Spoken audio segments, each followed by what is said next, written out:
So we're all aware of the typical battle accessories that are obtained by picking up the loot of fallen enemies. But in your quest to conquer feudal Japan on the harder difficulties, these items leave much to be desired.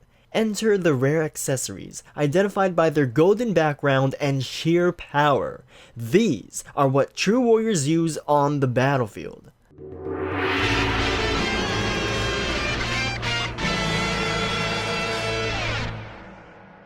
Fellow warriors, welcome aboard the Joshticle. For today's guide, I'll show you how to unlock all the rare accessories in Samurai Warrior Spirit of Sanada. There are a total of 12 rare accessories. Difficulty and character you choose have no effect on the accessory's quality, meaning the level, stats, and abilities are set, and no amount of save scumming will change that. And for all the Platinum Hunters watching, yes, there is a trophy for collecting every single accessory. The game has 12 exploration maps, 12 maps, 12 accessories. Bingo! In each exploration map is a corresponding unique rare accessory waiting to be unlocked. Since access to explorations is gated by how far you've progressed through the story, the earliest point in-game to unlock them all is in Chapter 13. It is here where Key Mountains, the final exploration map, is unlocked. The means of obtaining each accessory is relatively the same. Enter any of the 12 explorations and simply run around checking every area infested with enemies. Eventually, you will come across a special unit pulling around a wagon called the Secret Treasure Bearer. Kill him and he will drop the rare accessory unique to that exploration. Once you've picked up the treasure box, exit the exploration and voila! It'll pop up in the Spoils of War section after battle, and the rare accessory is now yours. Now keep in mind that the Secret Treasure Bearer will only spawn in areas where enemies are present. Other than that, it's completely random. Do not be discouraged if the bearer does not show up. RNG is RNG, and hopefully RNGesus will bless you with that spawn. I'm unsure as to whether or not raising the difficulty increases the chance that he will spawn, so do it at your own risk. And once you obtain the rare accessory of that exploration, the treasure bearer will now drop conch shells instead. There might actually be another way to obtain the rare accessories, but I'll talk more about that method and why you shouldn't bother with it towards the end of the video. Here's the most optimal way to farm the accessories. Set the difficulty to easy. Equip your fastest mount, and use the strongest equipment available. Since you'll do a lot of running around, make sure you have bought as much exploration time extension as possible. You can check this at any Castletown dojo in the exploration training tab. For the sake of keeping track of which accessory you have already farmed, I recommend to do them in chronological order. Start from the first exploration, Sanada Homeland, and make your way down the list to the final one, Key Mountains. When searching for the Secret Treasure Bearer, ignore all enemies. Focus on checking every single enemy infested area. An easy way of knowing if the bearer spawned is to check the minimap. If he spawned, you will see a big red dot. This is exclusive to him. Remember, if you see no big red dot, just move on to the next area. Even if you fail to notice that, as long as you're in close proximity of the bearer, the game will notify you with an on-screen message. If he spawns, kill him, pick up the treasure box, then pull up the pause menu and select End Exploration.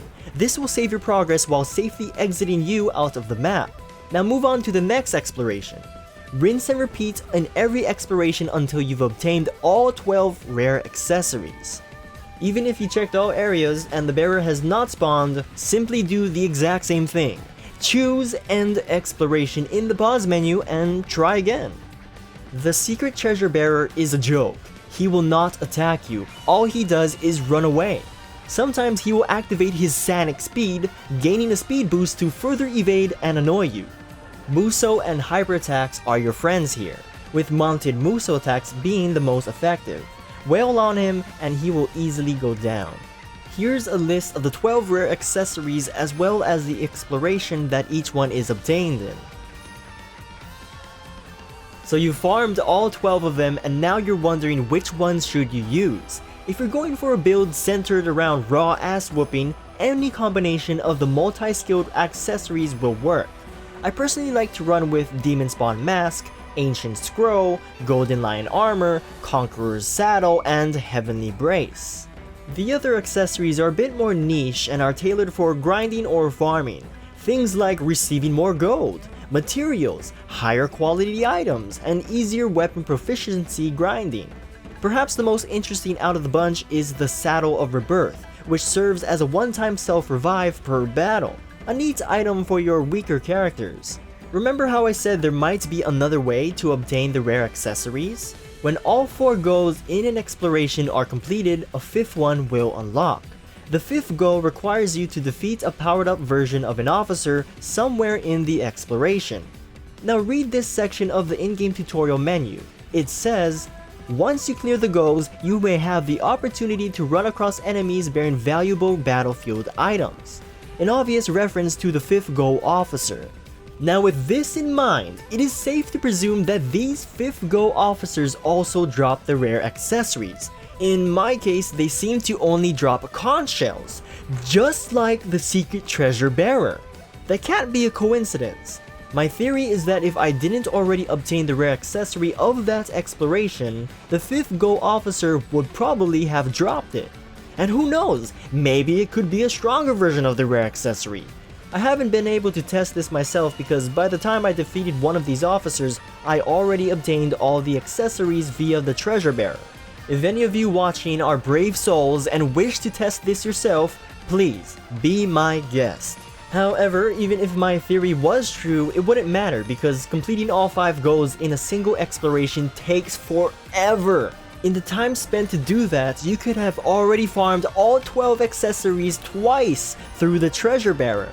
At the end of the day, there is no reason to skip out on these accessories. Everybody needs to get these. Whether you've been struggling with S rank in a certain battle to obtain a rare weapon, or just simply want to be the strongest warrior you can possibly be, having the 12 rare accessories is certainly a means to that end. And that's going to wrap up this guide. I hope the info was helpful and I wish you luck in obtaining your accessories. So until the next batch of juicy info, stay tuned for more Musou greatness. I'm OhhhhMyJosh, and remember, do not pursue Lu Boo.